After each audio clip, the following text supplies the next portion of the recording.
Okay. If I could have everyone's attention, I call the March 17th, 2025 meeting of the Carver School Committee to order at 6:04 p.m. If everyone could please join us in the Pledge of Allegiance. I pledge allegiance to the flag of the United States of America and to the republic for which it stands, one nation, under God, indivisible, with liberty and justice for all. Thank you, everyone. We're going to flip-flop our agenda a little bit, and Mr. Neef is going to get us started with some recognitions. Yeah, so we're excited. We have some great recognitions this evening. From Mrs. Cabral being the Massachusetts Association of School Councils Administrator of the Year, to some of our athletes who did a tremendous job, either winning state championships or being the Player of the Year in the league or breaking school records. So we're going to start by recognizing some of our athletes. Tonight we'd like to celebrate the hard work, dedication, and incredible achievement of some of our student athletes. Sports are more than just games. They teach us perseverance, teamwork, discipline, and the true meaning of commitment. Each of these athletes has put in countless hours of training, pushed past obstacles, and demonstrated resilience and passion in their respective sports. They've all either broken school records or won a state championship this past winter season. We're glad to be able to take a few minutes at the beginning of our meeting to honor and applaud their outstanding accomplishments. So with that, we'll invite them up. We'll do it one at a time, and then we'll take a picture with the whole group up here with the school committee. I can do the show, Ronnie, to be honest.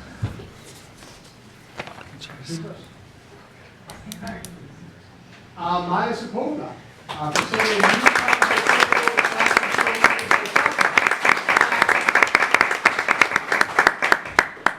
31 feet, 4.25 inches.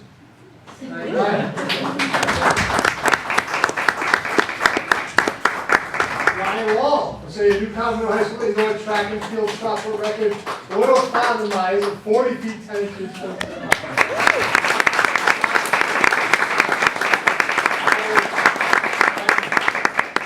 Alana Thomas, for a state championship in the 138-pound weight class, Division III state champion.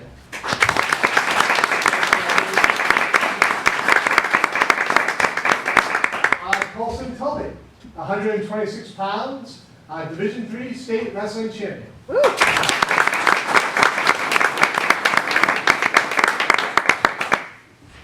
And Julie Grimes for two different records. For breaking the school record in terms of rebounds and being a 1,000-point rebounder, and for being the South Shore League Tobin Most Valuable Player of the Year.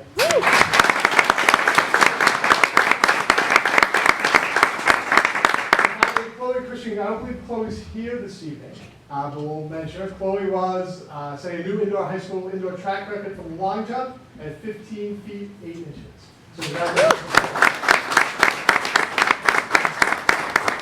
And we want to do a picture with everybody? Sure. We love pictures.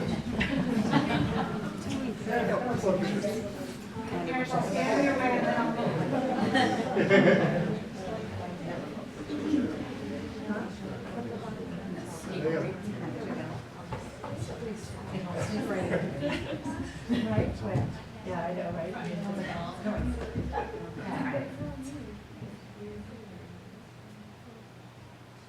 to take one more. Great state of Paris.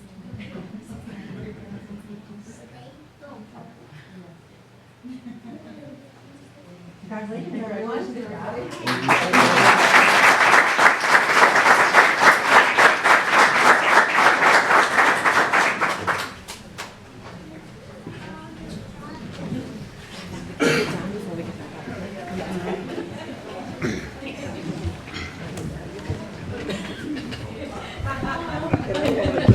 Right? We're just going to pause a little for those at home while the room clears out a little bit. Yes. Yeah. For our second recognition this evening, we're excited to invite up Mrs. Cabral, who's in the back of the room. Mrs. Cabral is coming up.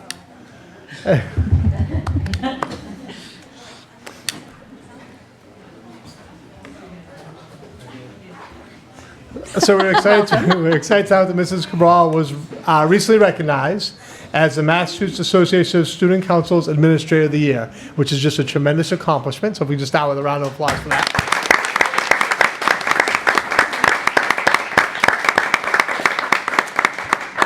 And in a way of recognizing Mrs. Cabral, I'm going to read from Mr. Tresca's statement, who is here as the Student Council Advisor nominating her, and from Lily Wiafe, who is a member of the Student Council Executive Board, and what she had to say about Mrs. Cabral in terms of her nomination.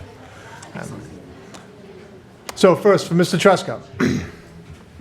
One does not define a professional simply by the specific tasks they are responsible for, but one would define a professional by one's attitude, demeanor, and the quality of their work. A sentiment that perfectly reflects Mrs. Cabral, the Carver Middle High School principal. During these past 20 years, I've seen Mrs. Cabral consistently demonstrate genuine care for others, an unwavering dedication to her profession, and a commitment to excellence in all she does. Her heartfelt concern for every child who attends our school and the personal care and appreciation she has for every staff member sets her apart as an exceptional leader.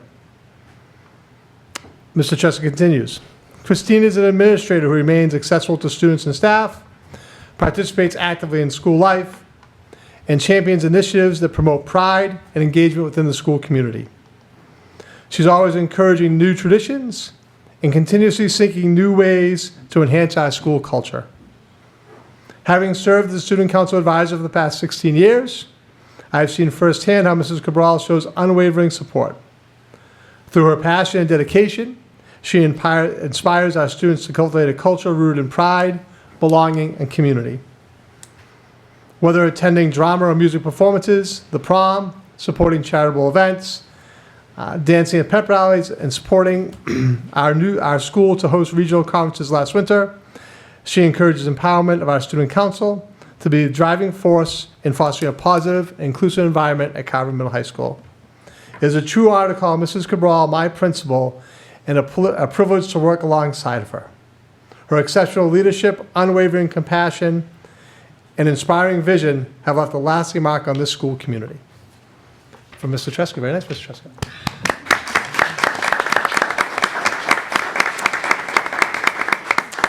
And then from Lily Wiafe, a student at Carver Middle High School and a member of the executive board of the Student Council.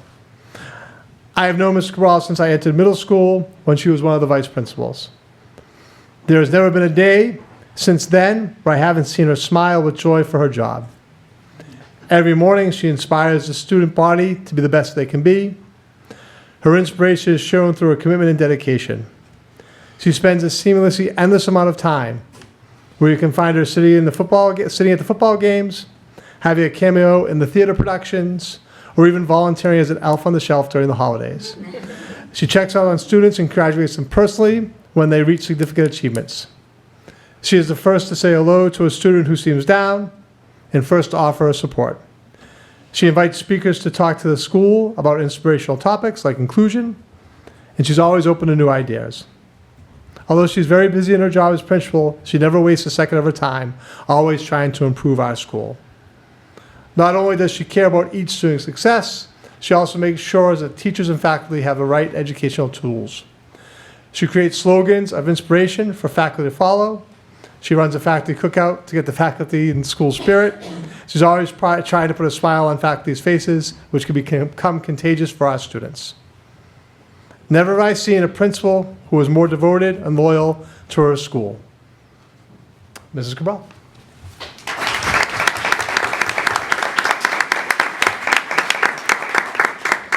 So obviously it's a tremendous honor for Mrs. Cabral. Certainly, well earned. She's done a tremendous job in her first couple of years as principal at Carver Middle High School, and we're really excited as a community to celebrate her and her success. I told her she didn't have to make a speech tonight, but I told her I'd let her say a few words if she'd like to. So, Ms. Cabral. I'll say a few words, I won't make a speech.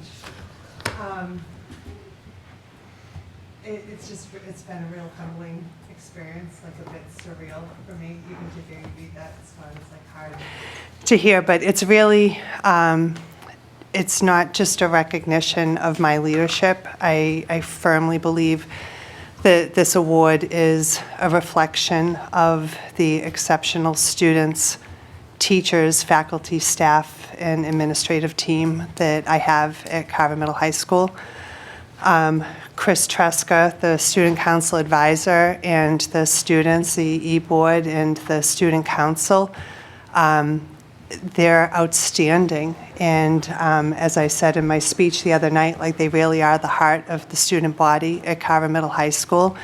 And under Chris's leadership, they're just exceptional at what they do, and they're dedicated to making a positive culture at Carver Middle High School, and they're so meticulous in their work and their planning. They make it really easy for me to do my job and to support them. Like, why would you not want to support this tremendous group of school leaders who just want to do good? And they have the support of all of the staff in all that they do, which again just makes it really easy for me to do my job, because they just do everything so well, and they just make it an exceptional place of excellence where great things happen every day. And I will share, like, one of the things when I made my speech. I've never spoken in front of like thousands of high school kids. Like, my heart was pounding through my chest the night I took the award. And at the end of my speech, I looked at them and I said, and the kids weren't prompted. They didn't know what I was going to ask them to do. So in this audience of 1,000+ high school students, I looked at them and I said, in closing, Carver, don't let me down. I need you to be loud and proud. And I said, this is Mrs. Cabral reminding you. And the 12 kids jumped to their feet and they screamed the school motto, be respectful, be responsible, be the best you can be. And they said, and make it a great day or not, the choice is yours. Have a great day. And I'm like, that's what I say in my morning announcements. They went above and beyond what I thought they were going to do. And then when I got back to the table, Mr. Tresca looked at me and he said, whoa. He goes, my heart was like, if they weren't there with you, that would have been so humiliating. And I said, I knew they'd be there for me. I knew they wouldn't let me down, and it was amazing. So I appreciate them and all that they do. So thank you. That's wonderful. Thank you, Christine. Thank you. Congratulations.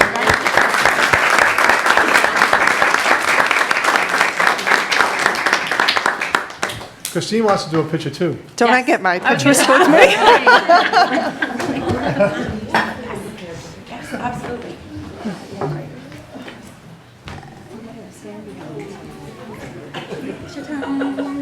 It's been one of those days.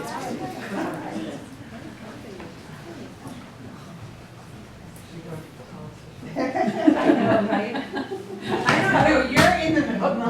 This isn't about me.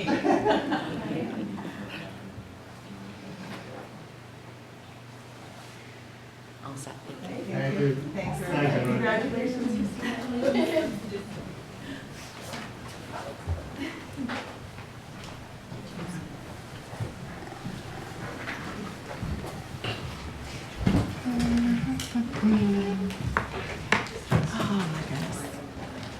So it's just so wonderful, so wonderful. Okay, do we have someone from the EAPC? No, Tom actually reached out to me just a little bit ago and said he will be unable to make this evening, so there are no comments from the APC this evening. Okay, so that brings us to comments from the elementary ambassadors. Yep, so excited to have Dustin LeDuc and Olivia Cole here this evening. Welcome. Come on up. It's our favorite part of the whole night. Yeah. Also, you're good. Okay, not on my foot. Okay, so you're gonna do this each time, and you're good. You have your microphone, so make it a little lower. Just give you 1 second to get the presentation up.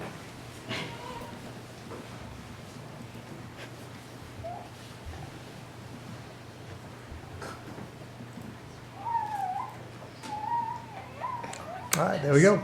Welcome everybody, I'm Olivia. I'm Dustin. We are the student ambassadors from Carver Elementary School, and we want to share some of the great activities happening at our school. Third graders performed their recorder and had an ice cream social. I was not really good at the recorder, but Miss Cramp helped me get through it. I was kind of good. I earned a green belt. The curriculum is called Recorder Karate, and each song increases by difficulty, and you can earn different color belts.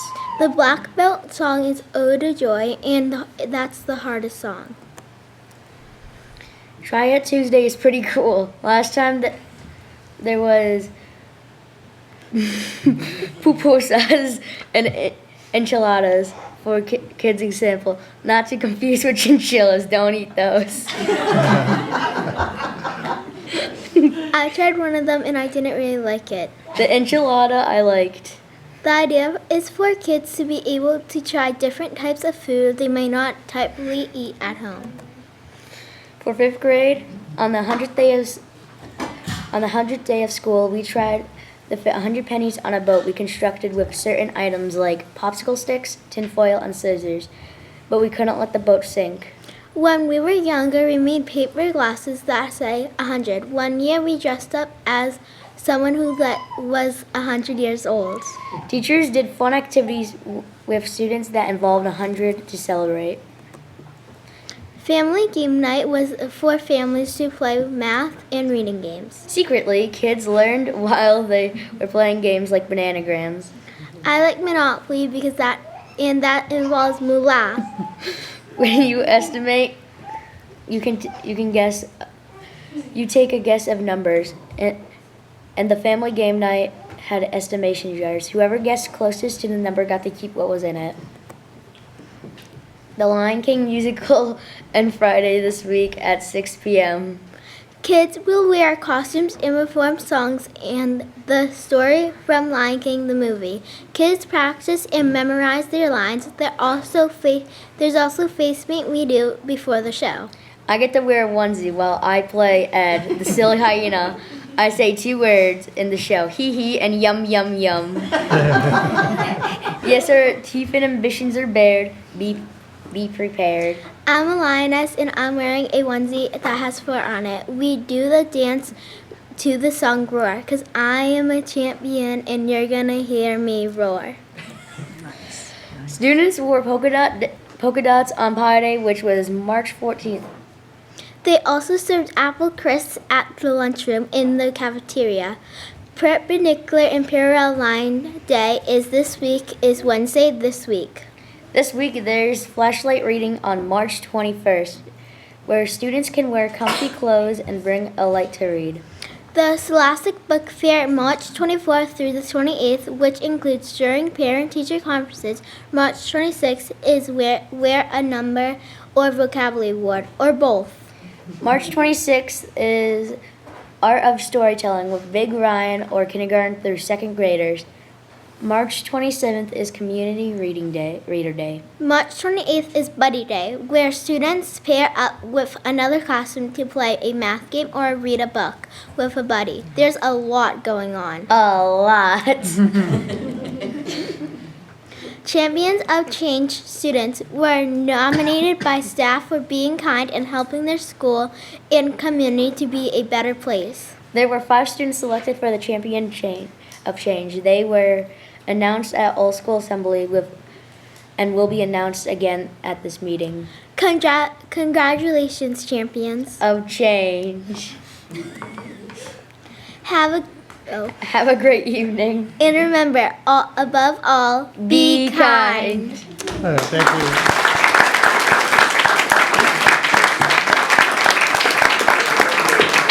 Thank you, Dustin. Olivia.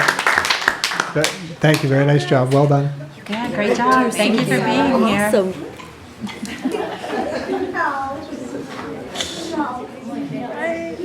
They're so adorable.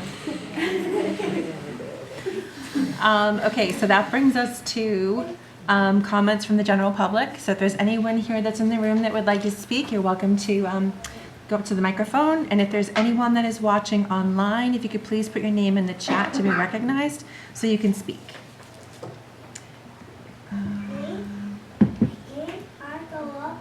Do you have something to say? Yeah, if you have something to say, absolutely. Come on up.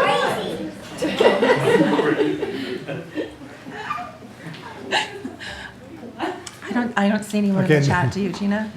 Last chance. All set? Okay. Okay, so we are going to move on to the approval of minutes from our February 24th, 2025 open session. I move that we approve the February 24th, 2025 open session minutes. I second. We have a motion and a second. Is there any discussion? All those in favor? Aye. No communication No this communication evening? this evening, so we can go right into our personnel updates, if that's okay. Excellent, thank you. Okay. So, and there's not a lot of personnel updates. So new hires, Desiree Ledoux, ESP Special Ed, Carver Elementary School, who's here this evening.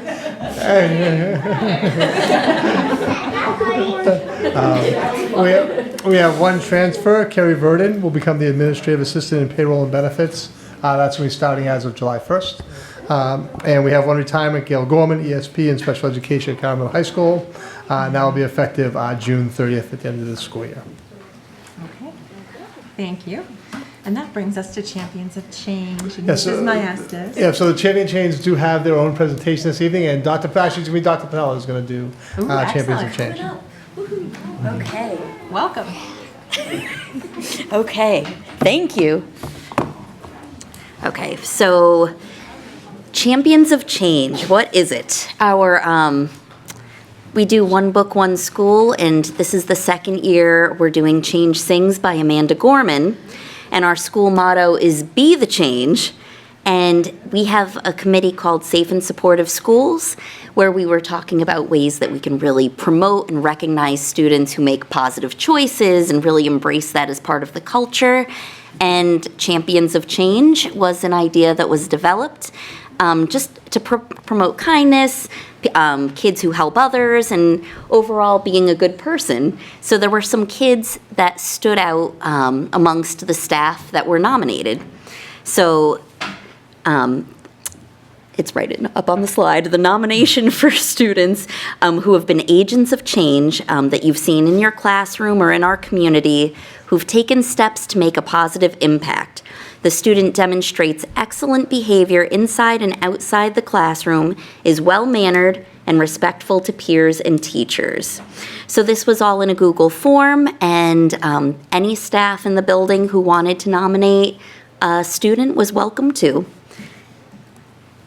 And how can somebody become a champion of change? It's if they take the time to make a positive impact in their class, their school, and community. And we had this message at the fall assembly, and the students that were nominated were acknowledged at our winter all-school assembly. And the nominees were Austin McDade, Ashana Miller, Dante Spadoni, Melissa Arcanjo, and Callie Aronimo. Ta-ta-ta! I do believe everyone's here this evening, right? We are missing one. Okay. Melissa is not here. So we're going to do a recognition of each. Oh, yeah. And then we'll have everybody come up and maybe take a picture or do a celebration. Yeah. That would be nice. So, Austin, ta-da! Yay! Do you want to take a bow? Or do you want to just stand here? Okay. You could stand with me. So Austin demonstrates kindness and a positive attitude. He was nominated by Mrs. Calianotis, his teacher. He consistently demonstrates expected behaviors in the classroom and is always eager to lend a helping hand to both peers and teachers. What truly stands out is his ability to uplift those around him with kind words and genuine compliments. Whether it's cheering on a classmate during a task or offering thoughtful encouragement, his kindness and support make him a wonderful friend. And here he is, Austin McDade. What a guy. High five. Nice. If you want, you could go back to your seat for now, and then we'll do the picture later, okay? I love it. It's so good. He set the stage. Everybody's got to come up. I know, now. everybody's got to come up. You're next. You got it. Yay, you want to sit with me? Okay. Up next is Ashana Miller, and she is fantastic. She is consistently demonstrating a desire to make a positive change in our school community, and she was nominated by Miss Sherwood. During the holiday season, she took the time at school and at home to make holiday cards for all of the adults in the building out of the kindness of her heart. She's helpful to teachers and classmates, a friend to all, and is always determined to make positive differences around her. Right, Ashana? Yeah, and she's just a great person.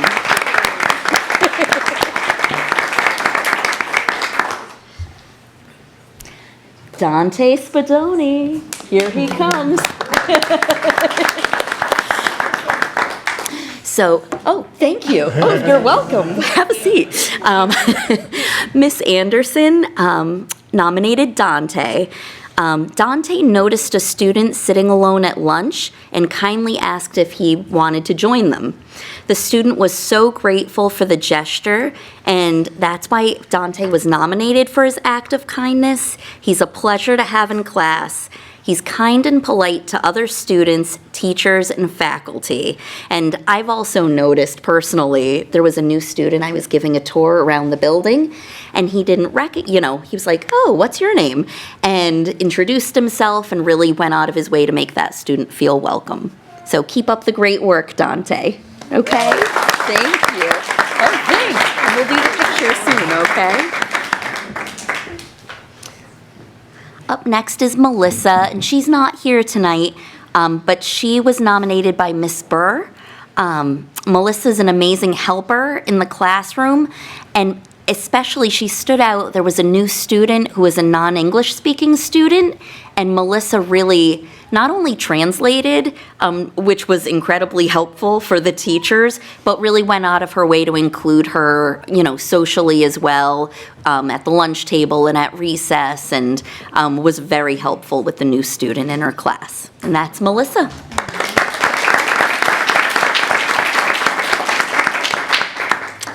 Up next is Callie Aronimo.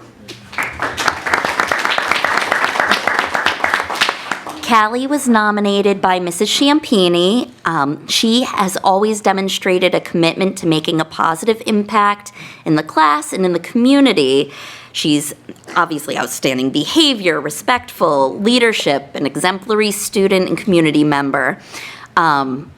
She always participates in class discussions, offers thoughtful insights, and encourages collaboration and critical thinking amongst her peers. But outside of the classroom, Callie took steps to create positive change in the Carver community. In the fall of 2024, she had a lemonade stand in her neighborhood and raised $2,000 for the organization Cops for Kids with Cancer. And the efforts demonstrate Callie's unwavering dedication to improving the lives of those around them. So thank you, Callie.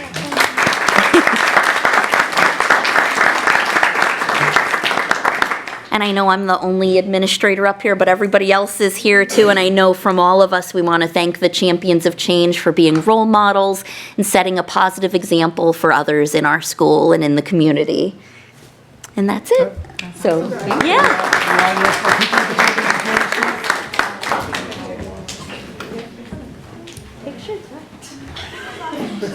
Everybody come on up. All about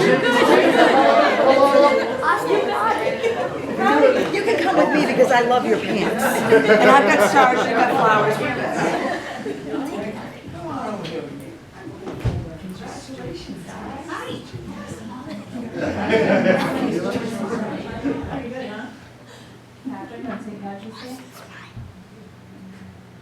All right, stay for 2 more seconds. Sorry, parents, I'm gonna run in front of you. Yay. Thanks, guys. Thank you. Thank you for being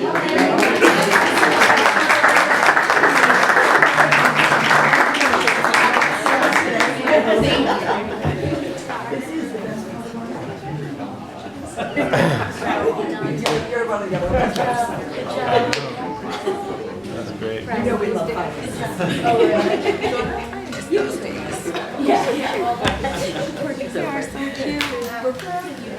Okay, we're just gonna let everyone clear out. Thank you everyone for being here. Enjoy the rest of your evening. Kelsey, we're going to do a picture with you too. So, yeah. we need that.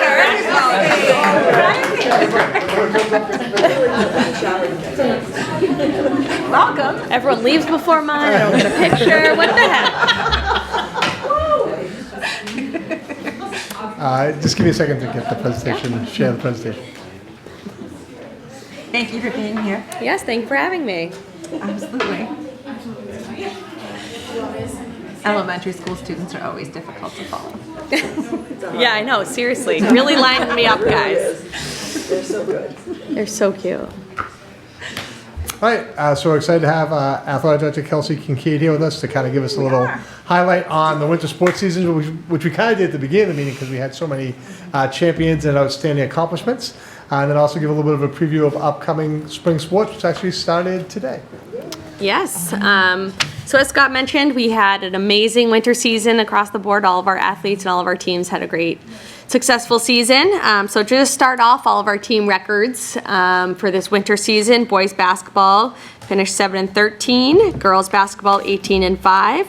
Boys ice hockey co-op with Middleborough 9-8-2. Girls ice hockey co-op with Sandwich 12-9-1.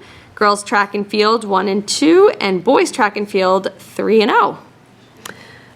Some league accomplishments within the South Shore League. Our girls basketball team was the Tobin South Shore League champions. As mentioned before, Julia Grimes was the South Shore League Tobin Player of the Year. And our boys track and field placed 5th at the South Shore League meet and actually finished 1st overall within the league for the regular season. Individual accomplishments, we have a lot that happened, and some of them we recognize this evening. Elena Thomas for wrestling was the Division III state champion for the 138-pound weight class. She placed 3rd in the all-state meet and competed at the New England meet last weekend. Colson Tully for wrestling was the Division III state champion for the 126-pound weight class, and he got his 150th win this season. Maya Sepulveda was the track and field and set Carver record for indoor shot put with a throw of 31 feet, 4.2 inches, and placed 5th at the D5 state meet. Chloe Christian for track and field set the Carver record in indoor long jump with a jump of 15 feet and 8.5 inches, placed 12th in high jump and 12th in long jump at the D5 state meet. Ryan Wall for track and field set the Carver record indoor shot put with a throw of 40 feet, 10.75 inches. And then Carly Peterson placed 8th in high jump at the D5 state meet. Emma Wall placed 12th in the high jump at D5 state meet. Nolan Keneally placed 3rd in high jump at the D5 state meet. As mentioned before, Julia Grimes reached her 1,000 rebounds for girls basketball. And Jack Reed and Aaron Reed got their 1,000th wrestling win this season. So congratulations to all those individual athletes.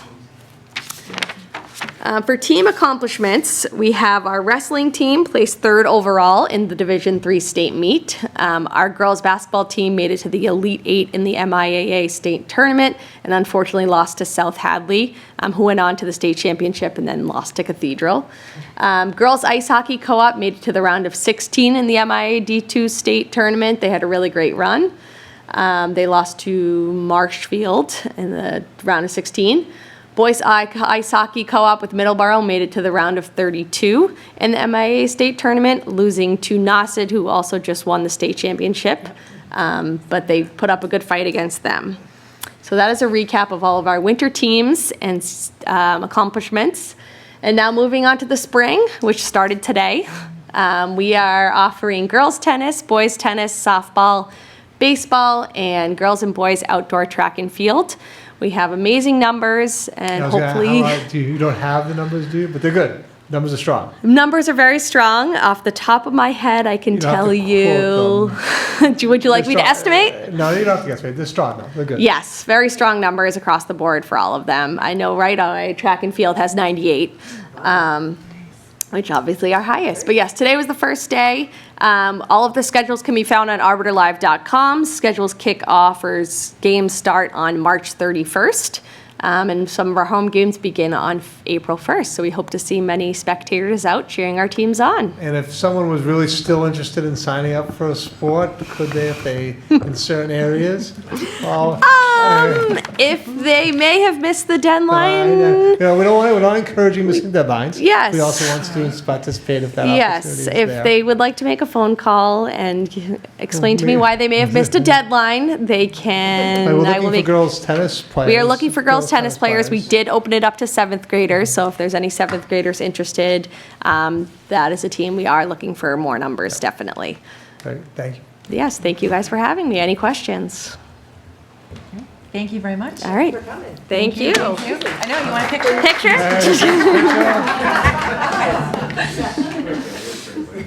Thank you so much. It's amazing. It really is amazing. Yeah, we're excited to hear we have great numbers for the spring too. So we had some Yeah. great accomplishments by our winter teams Yep. and excited about good numbers for the spring sports. Yep. And I think that's a direct reflection of leadership in our athletic department and our coaches. So thank you, Kelsey, for your leadership. It's appreciated. Okay, so that brings us to the Carver Public Schools Wellness Plan.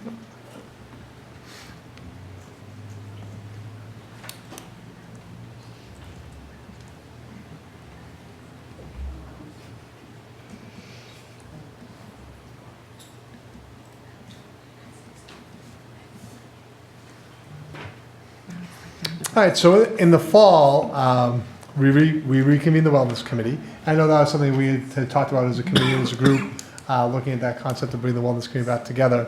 And at the time, we were focusing specifically on adding some pieces around social emotional well-being and social emotional health. So you're going to see that the updates and the changes we've made to the Wellness Plan are really focused in that specific area. We didn't make a lot of revisions to the rest of the plan that was already in place. So the Wellness Committee met 4 times over the course of the year. As you said, the goal was to focus on mental health and wellness. The committee was made up of teachers, students, and administration, parents, and community members, and school community members. Jackie was on the Wellness Committee. So I'm not going to read everybody's name, but it's up there on this, of who participated as part of our wellness group. So we had a nice, diverse group who participated in updating the wellness plan. I do want to take a minute I will read the goals. So these are the established goals of our wellness plan. And really part of the other discussion we had at the meetings was around the idea of what are we doing to make sure the community is aware that there is such a thing as the wellness plan. So part of it was also going to be a communication piece of how we're going to communicate this out to the community, make them aware of the resources that are available, and been promoting to access and use some of these resources, especially around social emotional health. So the current goals established by the wellness plan: promote community and staff involvement in supporting wellness, develop lifelong skills and habits that focus on wellness as an essential part of the comprehensive learning environment, create more opportunities for students to engage in physical activities to promote movement and exercise, support and promote balanced dietary habits that contribute to students' health and academic success, promote community and staff involvement in supporting wellness, develop respectful and responsible citizens through the promotion of wellness, and maintain a district-wide wellness committee. And the wellness plan, it has a little bit of an interesting history to it. I believe it was 2014, it was actually a requirement from DESE that all school districts develop a wellness plan. And that original wellness plan actually focused on 2 ideas. It focused on nutrition and physical activity. So the wellness plan, when first developed and first incorporated, was all about, there's a lot in the wellness plan about dietary needs, meeting dietary needs, what you can eat in school, what you can't eat in school. A lot of it was in alignment with some federal regulations that have been passed in terms of reimbursement for meals under the Obama administration. And so it's, from our perspective, the focus on wellness was a little narrow. Very focused. Not that dietary needs aren't important, not that being physically active aren't important, but we felt like it laughed out a whole bunch of other pieces. So we're trying to add some of those pieces in through what we're doing this year. So we developed and we built in a whole section on physical education and comprehensive health. In the old wellness plan, I talked a little bit about what happened in phys ed, but not a lot. It was a minimal section. And now we've broadened that section out. And in the background, I actually put in the entire plan as redesigned. So I'm not going to take you through the reading of every specific change in language. This is just an example from comprehensive health. This program will promote a sense of belonging and support mental health and well-being, along with the development of social and emotional skills, including self-awareness, self-management, self-care, social awareness, and relationship skills. So in essence, we're making a statement that through our comprehensive health curriculum, both at the elementary level and at the middle high school level, we're promoting this concept outlined here. So that's just one example of the actual language that was changed within the plan. very interesting, the old wellness plan had no information about the nurses or the health officers. So we thought that didn't make a lot of sense. So we've added in a specific section about what happens in the health office in each building. So there's a very specific statement about if you need the support of the nurses, what supports do they provide for you. So as a member of the community, if you're wondering what do the nurses do, it's just a nice couple paragraphs of this is the services offered through the nurse's office. Again, in the old wellness plan, there wasn't a lot of information about what happens in guidance. Obviously, we're going to have a focus on social emotional health. Our guidance department is going to be a huge piece of that. So we've added information about guidance services, both at the middle, high school, and the elementary level. The nurses statement we made kind of combined about services offered in the nursing offices. For guidance services, we broke it out by elementary school and by middle high school. The service is a little different, so it's a very specific elementary statement. Very specific statement about the middle high school. And the other thing that we added into this piece of services, and I do want to take a little time here, this is part of the awareness campaign for the community, is we got a little typo now. We have two we want to emphasize the two.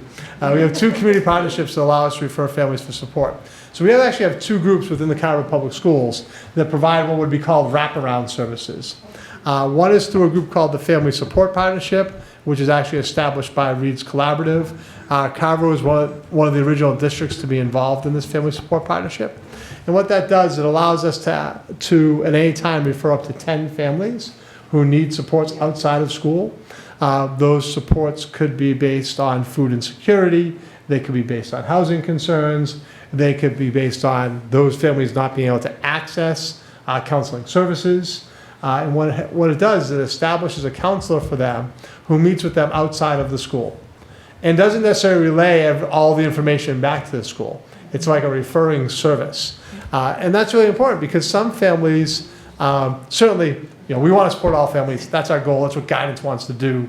But I can understand there might be some families that might have some apprehension about, well, we don't want to share everything that's going on with the school. They just, for their own privacy. So this provides the opportunity for them to refer to an outside counseling service that can help provide these services. And so that is something we've been actively involved in for several years. And currently we can refer up to 10 families at any one time. Once a family has the transitional supports they need, they come off and another family can come on if needed.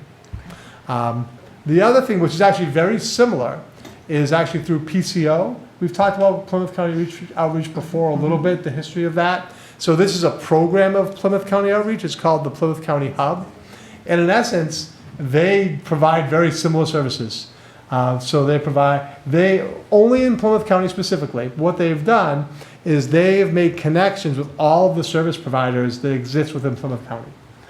And then if a family is referred to them, whatever that family's need happens to be, they'll say to that family, okay, based on your need, these services are available within Plymouth County. And we're going to help you tap into them and access them. It doesn't provide them a counselor per se, where FSP actually provides the family with a direct counselor, one person as a liaison point of contact. FSP doesn't, Hub doesn't necessarily provide that counselor is going to come to your home, but it provides a network to access all these supports. And it has this, Plymouth County Hub comes from the Plymouth County Sheriff's Office. So this is managed, overseen through federal grants through the Plymouth County Sheriff's Office, which obviously provides tremendous resources for families. And the reason I wanted to spend some time here is, I think obviously this is something our administrators are aware of. This is something our counselors are aware of. When those families in crisis come up, they certainly refer families to these services and make them aware of them. But I just think it's a good thing for the community to know that this is actually a tremendous amount of resources. Plymouth County Hub is unlimited. We can refer 50 families. Well, I'm not saying we do, but we could. So if there's a family out there in need, there's a family out there that needs supports, if they reach out to a guidance counselor or reach out to the administrative team, we can tap into these services. So it really is a tremendous support network that we have available within the Carver community. So we've kind of put all this information into the wellness plan as services that are available. We added a section about staff wellness, the employee assistance program, because also it's very important that our staff have know what their options are in terms of getting support within the school community. And focusing on communications. So once the plan's been approved by the committee, after tonight's meeting, my intention is we're going to post the updated plan on carver.org. We've also developed a community flyer. You can't see it great in this picture, but we're going to be putting this flyer out to the community, and it just gives them places to go, links where they can go and find these services that are available. And then our goal would be that this would be part of kind of the yearly communications. So as the year starts, through central office, we'll make people aware of the wellness plan, and then we'll also send out this flyer. Maybe we'll update the flyer, change the flyer, make it a little different, and just try to give this information out a couple times a year so that people are aware of what to do.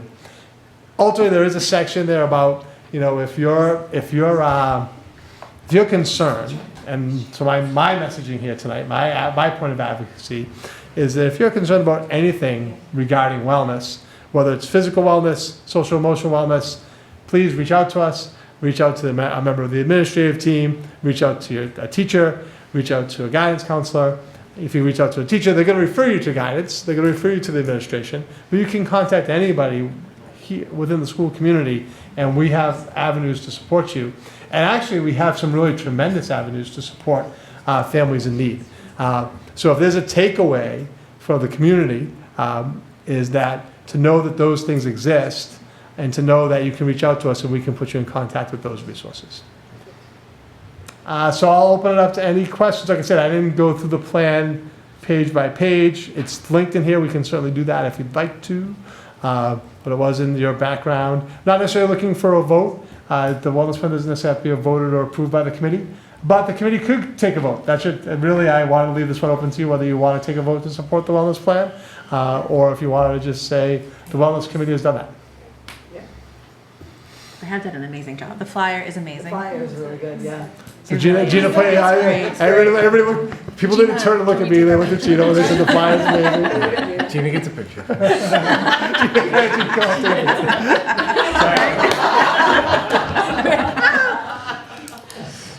It's amazing. I just want to say thank you to everyone that worked on the wellness committee to really bring, all around wellness more front and center. And I'm glad that there's a communication plan, because I think that this is something that could potentially be underutilized because people simply don't know it exists. Mm-hmm. So thank you very much for shining a spotlight on it. Thank you for putting the flyer together. The plan is very comprehensive, and I'm very excited to share this with our district and our community. So I guess the only thing is that I would add is we also made a commitment as a group to reconvene in the fall. The wellness committee is supposed to meet quarterly. It's supposed to meet 4 times a year. So in the fall, the group will come back together. And really at that point, the goal won't necessarily be to revise the plan. It has to be revised every 3 years, and I think we're actually up in a year. We're a year out from that. But ultimately, the goal would be to say, hey, what challenges in regards to wellness is the community facing? Is there anything we need to do at this time to address those challenges? So we will be coming back together again in the fall. that's amazing. Thank you very much. All right, thank you. Do we as a committee want to make a motion to approve? Not required to, but you accept certainly this? can make a motion to approve or accept the wellness I plan. move that we approve the wellness plan as presented this evening. I second. We have a motion and a second. Is there any further discussion? All those in favor? Aye. Again, just thank you to everyone. It's great that this is going to be a living, breathing plan. Yeah, it's amazing because it's so important, especially in these times. So thank you very much for that. That brings us to recommendations from the superintendent. Hi, folks. Hello, Ron. Yeah, your monthly financial update's pretty light this month. No major updates related to Carver, no new grants, certainly. I do have your warrant materials in a moment when you pull up the memo. Yep. And so you got your warrants going to the end of the quarter. And that brings us really close to the end of this quarter. And then I have transfers for you as well this month. Take a look at those. Do you want to vote the warrant just while we're looking at it? Sure. That's okay. Yeah, whatever you like.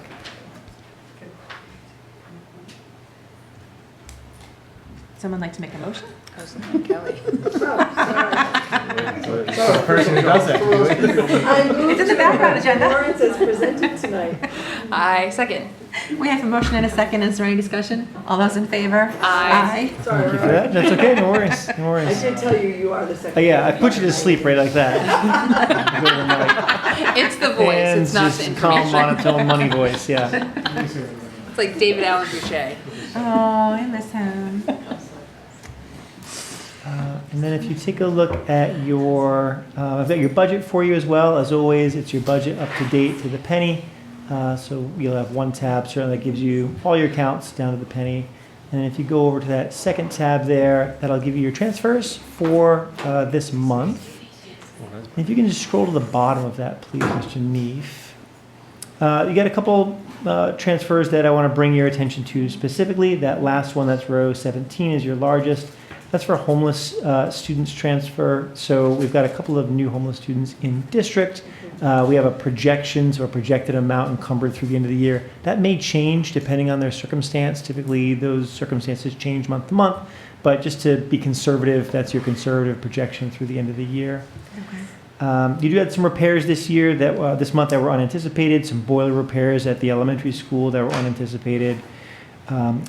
Row 15 is under your tech repairs for $2,800. You may remember a few months ago we had a really bad storm and a lightning strike over at the elementary school.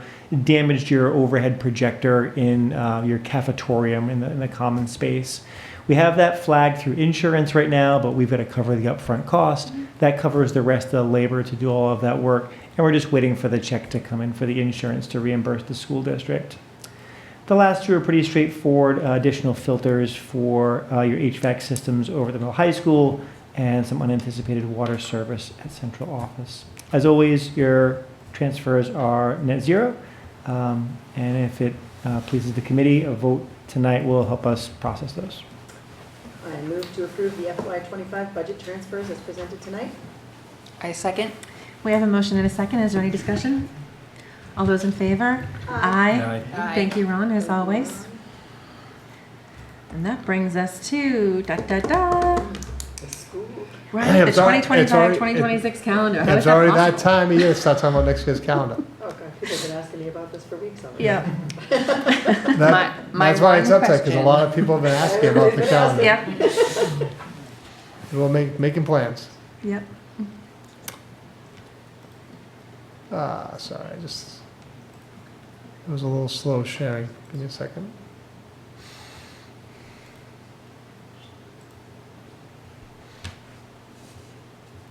Gosh, it's crazy. Time's just going by so fast. So fast. Before we know it, we'll do all this twice. Yeah, so this is actually a little bit of a short summer because we get out a little bit later. Yeah. And then Labor Day is as early as it can be. Labor Day is September 1st. Yeah. So if we were going to start before Labor Day, which is the proposal tonight, we would have the two teacher days on the 25th and the 26th. Students would start on Wednesday, August 27th. And go to school on the 27th and 28th. Then we'd have the 4 days for Labor Day, which we should do the 29th through the 1st. We do have the full day PD days set for Monday, November 10th, and Friday, December 12th. The rationale there was the November 10th, because November 11th is a holiday, so Veterans Day, that creates a 4-day weekend in November.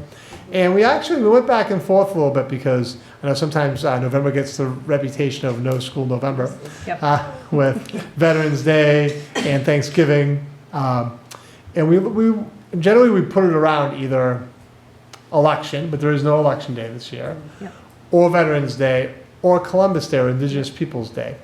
And we decided just to maintain some continuity at the beginning of the school year in terms of having full weeks of school, and to not do the 4 days over Columbus Day for the PD Day. So we were looking at October 10th. The admin team decided to recommend November 10th versus October 10th as a full day professional development day. Either one creates a 4-day weekend for people. And then for the holiday break, Christmas is on a Thursday, so we'd have a half a day of school on the 23rd, And then we would take the 2nd off and not come back on January 2nd, with students returning on Monday, January 5th. So it wouldn't be the full 2 weeks that it was this year, but it's still pretty close. Pretty close. We close. But you get 2 days in. You get an additional 2 days in prior to the holiday season. And then we have a half day before vacation, which we've traditionally had. Otherwise, in terms of where the half days land, the number of half days, we're pretty consistent. And with this schedule, the next summer, not that that's pretty far away, that would actually be a long summer. Because right now our last day of school is June 15th. And then Labor Day will actually rotate back to September 7th. And we actually won't go back to school till September 1st. The teachers won't come back till September 1st because Labor Day is September 7th. So this summer will be a little short, the next summer will be a little long, and then we'll get back into a normal rotation. So I think this year's summer is 9 weeks based on the schedule. The next year, the summer would be 11 weeks based on the schedule. That's a long time. So that's, obviously, the committee can ask any questions or make any I recommendations. just have a question on the half day on the 23rd, because it's early release is that early release for both schools? So Just- October 23rd, so we've done this the last couple of years, Yeah. is October 23rd is middle high school only for parent-teacher conferences. Can And you notate that? November 6th is It's not. early release CHS conferences. It should Yeah, say but that's- only. It should say like. if we Only. could put Yeah, we only can in wear there, that. That would be good. Yeah, because everywhere else it Even does this say. year, we had some confusion. Early release for all conferences only. No, well, I would say early release Carver Middle High School only. Parent conferences. Because And when then you look early at it- release Carver Elementary School only. when you look at it, it looks like it's a half day for everybody. And so that's, there 'Cause was it's- a couple of yeah, them it's last not- year that people were a little confused about. and they It's said, not- "Oh, this it's is not a all-" hat right. Yeah, Yeah, because like- there's somewhere later March on has in it. March. March it has it. that way with the only. Yeah. Yeah, March has it with the only, if we could do that for the 23rd of October too. that Yep, would so it'd just be adding the word fantastic. only. So early release Carver Middle High School only, Carver Middle High School conferences, sort of like you have in the March memo. Jeannie, can you see it? Yeah. So we can make that happen. Only because I know that there was confusion this year, Yeah. for me in particular. You know, I've already perused this whole thing to figure out stuff for next year, so, yeah, I remember last year there was a lot of confusion on one of them. And we also do it was the one in October, I think, was the one that would Was cause the one with confusion. confusion. Because we hadn't always done that in Yeah. October. We've always done that in March, and we've always done that in May and June. Because May is early release for the prom, Yeah. Yep. and for the elementary school, it's later in the year. And I don't think they've actually booked the prom day as May 1st yet. They're trying to, so that we could end up coming back to the committee if they get prom on the 8th. So it'll be the 1st of the 8th. But right now, we're trying it first. Yeah, no worries.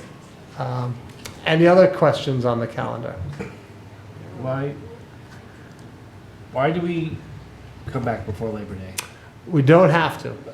But what's the reasoning? So it eases the younger kids in, where they come for a couple of days to get back in the schedule, and then they have a few days off, and then they come back, and then they have a day off, and then they're in. And it eases them in.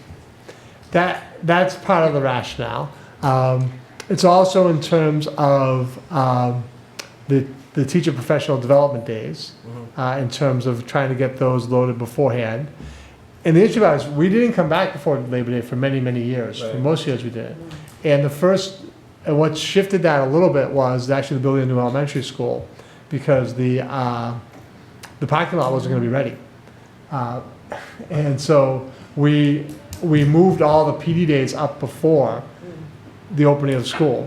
And that changed the schedule a little bit. The other reason is that I know it's only 2 days, but if you recently we've had less snow days. Doesn't mean we're not gonna have less snow days in the future. And this calendar, this year is a year where you could go back after Labor Day.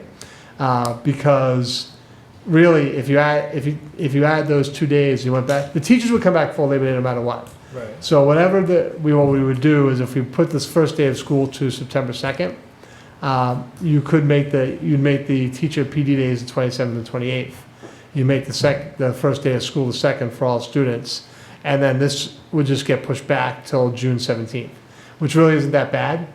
But what happens is the next year, when you go to September 7th, and you go after Labor Day, and then you're gonna have June 19th as a holiday during the year, you're gonna be close to the end of June. Snow days are gonna put you into, there's a couple of snow days also, you're in school on June 25th. Yeah.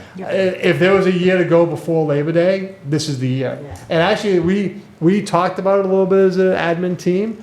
So I brought that as a proposal. The group decided to stay with the current, but it wouldn't be crazy for the school committee to say, let's consider going back after Labor Day, because as I said, if there was a year to do it, this would be the year, because it would just give you a little more time.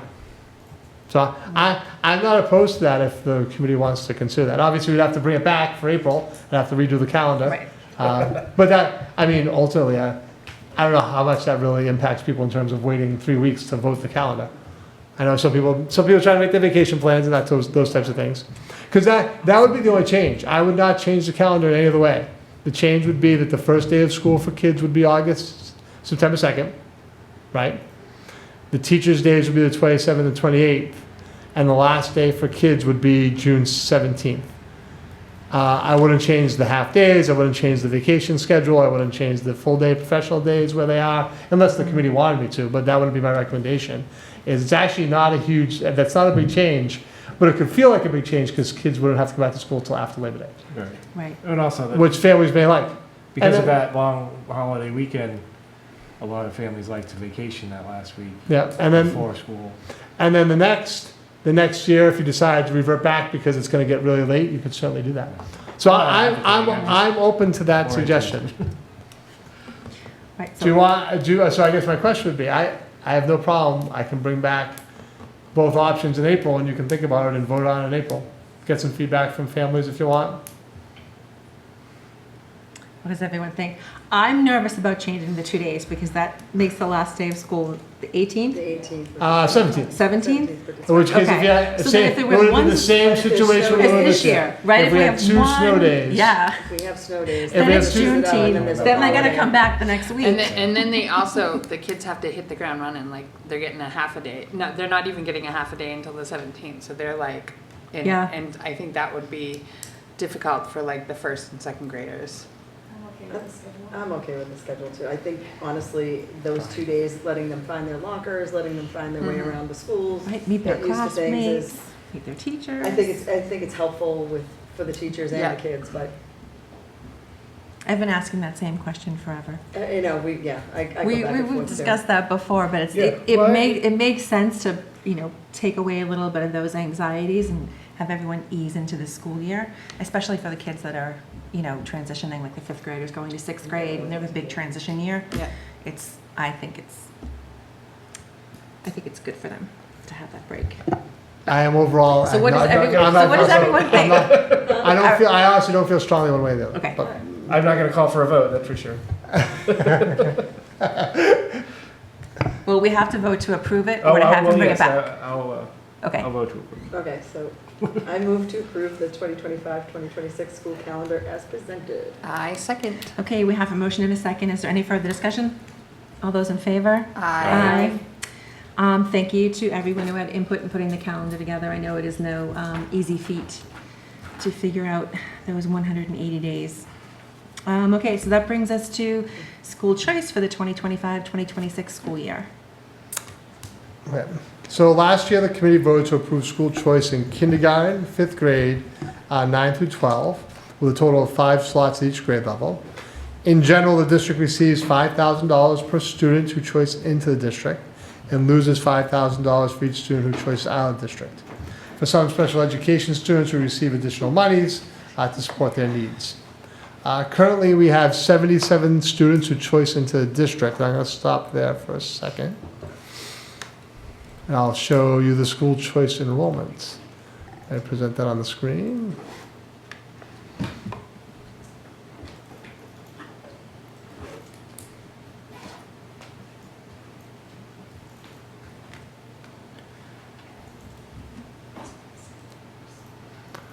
So this is the breakdown of where students are by school choice by grade, and then also what towns we enroll students from school choice through. Obviously, you see that our largest population comes from Wareham and from Middleborough. And it's actually pretty evenly dispersed throughout our grades. If you see a grade in the elementary school that has more than 5, you might say, how did that happen? And the answer is that you can school choice siblings. So, you accept the 5 students in a slot, but then a 9th grader enrolls who has a 4th grade brother. They also get to enroll via school choice. So that's why it's not, even though we accept 5 per year, there's a couple elementary grades where it's more than 5. And so, 77 students right now. We still have seats remaining. We pretty much always use our 5 kindergarten slots. Occasionally we have a lottery for that. So once you establish the slots, what happens after the school committee takes the vote is we publicize that we have these spaces available. There's a date set for when people have to apply by. At the time, if we reach that date and there are still spots open, everyone gets accepted, and then it's rolling admissions, first come, first serve. If we get to that date for kindergarten and we have 8 kids for 5 slots, then there's a lottery that decides who the 5 students are who are enrolled. You'll also notice, looking at the numbers, that 10th, 11th, and 12th grade actually has a high number. And that's because a lot of our school choice that we've enrolled over the last couple of years have actually been Carver kids whose families have moved. And sometimes I promote that as one of the benefits of school choice, is when we do it 9 through 12, and you move in 10th grade, but you've been in Carver forever, you have the opportunity to stay in the district. And that's happened a lot, and that's why you see our numbers at 14 and 10 for school choice for our juniors and our seniors. Also, the reality piece of our classes have been a little bit smaller. So to think that, if we didn't have that school choice population for grades 11 and 12, those would be some small classes. My recommendation is going to stay the same as it's been. I think this is a system that's working for us, which is 5 slots in kindergarten and then 5 slots in each grades 9 through 12. A little bit of history. We've done middle school for a couple times, and that just hasn't been as successful for us, so we backed away from doing middle school choice in grades 6, 7, and 8. And also just space-wise, we just have more space 9 through 12, ultimately because, after 8th grade, students have the choice to go off to the vocational schools and charter schools and those types of things, and some of those students make those choices, so it's good to enroll some kids through school choice as well. So any questions about the numbers in regards to where we are currently? And I think we're currently at 8 students are choicing out. So we're 69. We're plus 69 in the school choice situation. So any questions about the numbers? I know last year we did take a look at 5th grade. That's not a recommendation for this year, but certainly this is open to the committee to look at and make a decision where they want to go. So my recommendation would be to maintain generally what we've done the last few years, which is 5 slots in kindergarten and grades 9 through 12. Any questions? Nope. Anyone have any questions? Nope. And we're doing this a little bit earlier this year, but I've actually had several families already inquire about school choice. So we figured that since some years we've done it earlier because it's been a fundamental part of our budget. Yeah. We included it in our budget, but sometimes we're like, hey, we need to do this. Other times we've done it after town meeting, after April. But since we had families inquiring and asking questions and interested, I figured I'd try to get this before the committee because we're required to vote prior to June 1st. So could a family apply now? So what will happen after the vote is then we'll put together we'll publicize it and we'll put the application out for next year. Right. We'll set the deadline. Usually it's the first week in June. Okay, but so maybe all right. So there's 4 spots available in one grade. They can't come in now. They can. During this school year. They can. Oh, okay. So and I actually learned a little bit about this. So we're always all learning. So I should make the committee aware of this because I haven't in the past. I didn't realize that I thought it had to be rolling admissions. That after you don't fill your slots, that the slots are just open. The committee can set a deadline. So you can say, we're going to do, the application process and it's going to be done on June 1st, but we're not going to accept anybody after November 1st. I don't necessarily recommend that because reality, who we're enrolling right now for school choice is the kid who moves. Right. So I still think that's a nice option to have for families. But I should at least make you aware, you could establish a deadline of when school choice ends if you wanted to. How often I mean, I'm just curious, but how often does that happen that somebody comes in mid-year? So we've actually had a little bit more of it this year. We had someone enroll via school choice just a couple weeks ago. And I think we might have someone else coming soon through some discussion. So it does happen. Okay. So it's not that it never happens. Though this late in the year is unusual.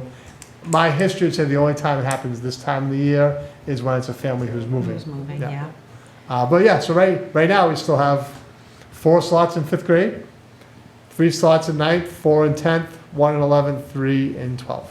Now, I know we made a special vote last year for those 5th grade. or the 5 and 5th grade. Does that go We away on only this vote? enrolled one student. Right. It's a yearly decision. Okay. So those slots don't roll down. So at the end of the year, those 4 slots go away. Right. So the slots that are currently available for this year go away as the last day of school. And then what you voted as the new slots for next year is what's available going forward. And that just piggybacks on the students that are already here. Once you're enrolled via school choice, you're allowed to stay through graduation. Yeah. It's ultimately your choice. You can, at any time, you can go back to your home district. Yeah.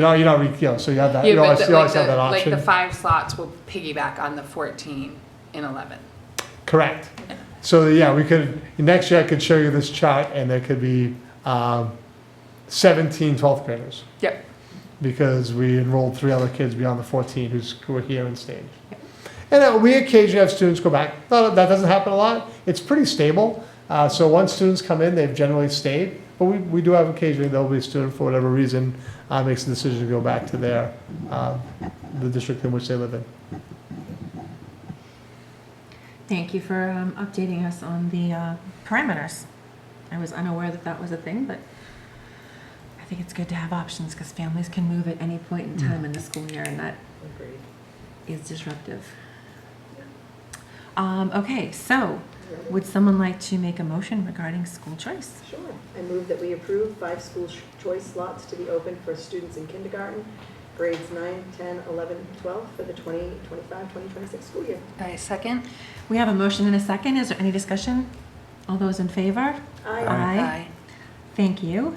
That brings us to the second reading of policy IKF, graduation requirements. Okay, so we did not make any changes to this since last time that we met. Easy peasy. Making it easier, right, Scott? Right? And obviously the discussion is still ongoing. Really hasn't gone anywhere yet that I know of in terms of what's the competency determination going to look like. So ultimately, the state has a 2-part graduation requirement. You have to meet your local requirements, which are up here: 4 years of English, 3 years of history or science, 4 semesters of comprehensive health, 4 years of math, 2 semesters of visual performing arts. And your number of credits, you need 130 credits, and 25 hours of community service. Then you also have to earn what's called a competency determination. The way competency determination used to be determined was through the MCAS exam. But we know the ballot initiative from November eliminated the MCAS exam as the competency determination. So basically the state is saying that you have to prove that all students have reached a 10th grade level in math, English, and science. That's what competency determination means. And in essence, right now, the state is debating what that's going to look like, because it used to be the MCAS exam. And I think in a year or two, you're going to see some regulations come out in terms of what that competency determination is.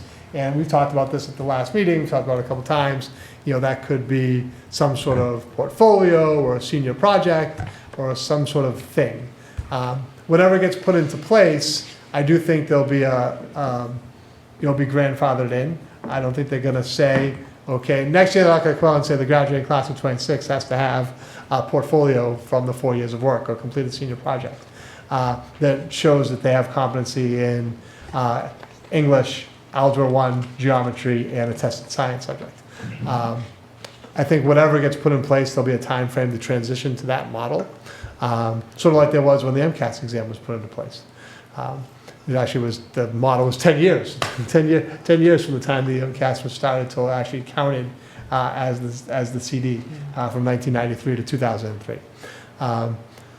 So my recommendation and the recommendation of this policy is just to stay with that very generic statement of that, basically students can earn a competency determination through passing classwork that meet the academic standards of the state curriculum frameworks in grade 10 in the areas of math, science, technology, and English, which would be Algebra 1 and geometry, 2 years of English, and a tested science subject, biology, chemistry, science, technology, engineering, or intro to physics. And so that's the recommendation of what we do. There, recently, there's been, actually, I shouldn't, I'm going to, but I shouldn't put out what's been discussed. There was a little bit of discussion of making the competency determination passing the class and the final exam, which I think that would be very controversial. So to earn your competency determination, you just don't pass Algebra 1 and geometry. Schools would do, not all schools give finals. So that would actually require students to require schools to give students final exams. And then to say that they had to just pass the class and the final, that would be a roadblock for some students. And there are some students who may pass the class, but they may not pass the final exam. I don't think that's going to go anywhere, but there's some, that's actually that's on the debate right now. That's been a proposal to make it the class and the final exam. So right now we're staying just with the class. And as I said, we'll see how things shake out in the next year or two, what the state determines, what DESE recommends in terms of competency determination. But this would make this the new graduation standard for our students beginning with the class of 2025. So any questions about policy IKF, graduation requirements? Anyone have any questions? So the recommendation today would be that we move to approve this policy. And that would put it into place. Okay. I move that we approve the changes to policy IKF, graduation requirements, as presented. A second? We have a motion and a second. Is there any discussion? All those in favor? Aye. Thank you.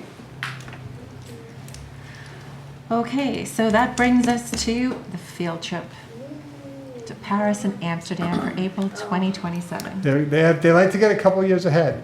And I support this because ultimately, by the school committee approving a field trip, even though it's in 2027, is it gives them our requirements, our policy is that the school committee has to approve any out-of-state travel or overnight travel before they can start promoting it, collecting money.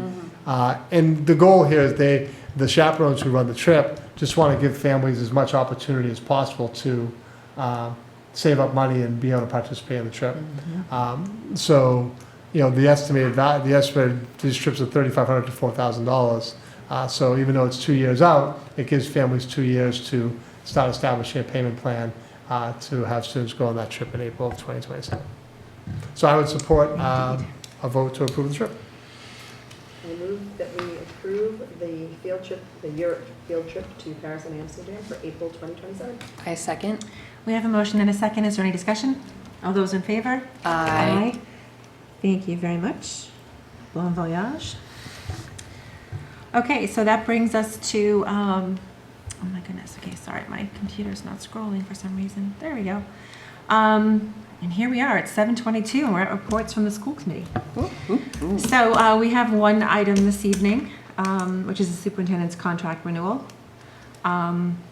We are pleased to be offering Superintendent Neef a new contract, something that we need to state publicly and vote the terms of, also in public sessions. So if someone would like to make a motion to do so. I move to ratify the 3-year contract for Scott E. Neef as superintendent of schools from July 1st, 2025 through September 1st, 2028, with the salary of $173,129 in the first year, which is a 3% increase. The salary will be set annually thereafter. I second. We have a motion and a second. Is there any discussion? All those in favor? Aye. Aye. So if I could, just for a moment, I'd just like to take a moment to thank the committee. I appreciate your support. As you all, I think you all know, this is my 32nd year in the school district. It's the only place I've been. It's the only place I've worked. I love the Carver community. I love the staff that I have the opportunity to work with. I love the students I have the opportunity to work with. And I'm just very pleased that the committee's wanted to give me the opportunity to serve for 3 more years. So thank you very much. Thank you. Absolutely. Thank you very much for all the work that you've done in our district over the last 32 years, which is quite incredible and quite an accomplishment in and of itself. We appreciate your growth and your mindset around that for staff and for students. I always look forward every year to your opening day presentation. It's always very inspiring, and it's always wonderful to see the teachers and the staff respond to that, and then to see how it spills out throughout the year. So thank you very much. Thank you. Okay, so does anyone have anything they would like to report out? I just would like to say I hope everyone had a happy and safe St. Patrick's Day. It's my favorite day of the year, so I hope everyone enjoyed it. Excellent. It's sláinte, right? Sláinte? I always want to say slaint, but where are we? We are halfway through March, which is just incredible. As our athletic director had mentioned, the end of March, beginning of April, our spring sports teams will be out on the fields. So it would be great to see community support. I know the elementary school has a play, the middle high school has 6. There's a lot going on. Elementary school play is Thursday and Friday. Right? Yep, and 6s, I think, is it the 5th and 6th? The first weekend of March. Yeah, Okay, first week in April. Yeah, unfortunately, I'm not going to be here. I will be in Atlanta at the National School Board Association's annual conference. So I wish everyone excellent performances, and I just want to say thank you to everyone in our school district that makes our school community a welcoming place to be. It's not an easy feat, and there's a lot of hard work and effort, so I just want to say thank you to everyone, especially our bus drivers. Appreciate you being out there on the roads every day and the patience that you have.